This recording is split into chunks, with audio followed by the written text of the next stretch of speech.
In little over a week, 5 cyclists have been killed in London in collisions with large vehicles. It's reignited the debate about the safety of our roads. The Mayor of London, Boris Johnson, says almost £1 billion is being spent on improving road junctions and superhighways. One suggestion has been put forward to ban lorries during peak times. Well, with us, I'm Martin Key from British Cycling, and in our Glasgow studio, cycling campaigner David Brennan. Very good morning to you both. First of all, Martin, I just wonder, this is so shocking, these statistics so far, and it's proving what many people are saying about the dangers on the roads to cyclists. Well, good morning, and my sympathies go to the families involved. It's an absolute tragedy that we're here again talking about more people dying on our roads. But there is a unique problem in London, and that's to do with heavy goods vehicles. They are particularly dangerous in urban environments. Drivers don't have good visibility of vulnerable road users around them. Some lorries are not fitted with their safety equipment, such as mirrors and side guards, to protect cyclists when involved in accidents. And driver training isn't up to standard either. We think there should be a mandatory cycle awareness course to be included in the HGV driver training, which they have to do five days a year. We think there's clear improvements that could be made there. It's not just cyclists in London, of course, that have to deal with HGVs. David Brennan, you're a cycling campaigner. I know that you've filmed, haven't you, kind of several near misses, and we've got pictures of some of those. Just explain to us what it's like when you're a cyclist and you're faced with an HGV. It's a scary prospect. Personally, the incident I had, I was coming onto a roundabout and an HGV came straight in front of me. In fact, yes, you can see it in front of you there, and you don't have time to think. But at the time, I just reacted. But it was incredibly shocking, and for a good long while after that, I was quite freaked out with the whole thing. It was a very, very scary experience. And watching that, it seems that he didn't see you the driver didn't see you? That's right. I think I looked over towards the HGV and I thought the driver had seen me. I was on the roundabout already.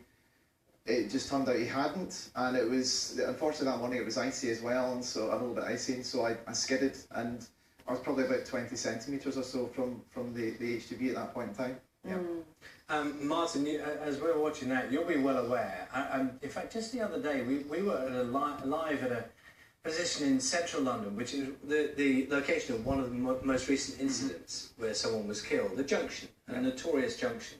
And even as we were there, talking to our reporter about the dangers, people were noticing behind, there are cyclists jumping the lights at a junction where, the day before, someone had been killed.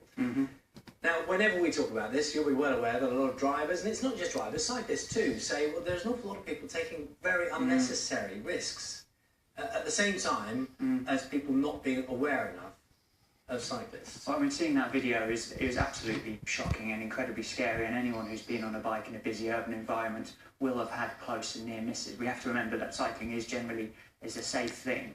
I mean, in terms of the focus on jumping red lights, I think it's a bit of a red herring. Of course, all people using the road should obey the law, but as the Mayor himself was caught out, actually the number of cyclists who skip red lights, it's a very low cause of accidents, and unfortunately a lot of people on bikes feel they're in a position where the roads aren't safe for them, and particularly at junctions, and so they put their safety first. And actually, skipping red lights, although it's irritating for lots of people, a person on a bike might feel it's more appropriate to get ahead of the traffic, which is what we're calling for. So, particularly at junctions, there should be different phases for people on bikes, and at the moment, the traffic signs aren't being allowed to be enforced. The Department of Transport needs to update these regulations so TfL can implement these changes. And Dave, just a thought on the practicalities. I'm still amazed how often you see cyclists pulling up alongside a bus or a truck and sort of waiting there in that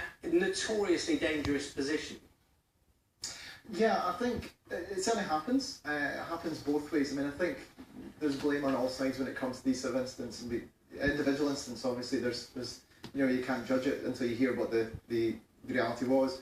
But what we need to really work towards is designing and building infrastructure to make it safe for everybody. I mean, effectively, the cyclist is the vulnerable one, and so we're always going to become the worst off. And so at the moment, the roads are designed for cars, for lorries. They're not really designed for cyclists, and so we need the government to invest in safer cycling to make the roads safer for everybody. And the more people cycle, then the less congestion there is as well. So it's really a win-win for everybody if there's the investment in cycling. David Brennan, Martin Key, thank you both very much.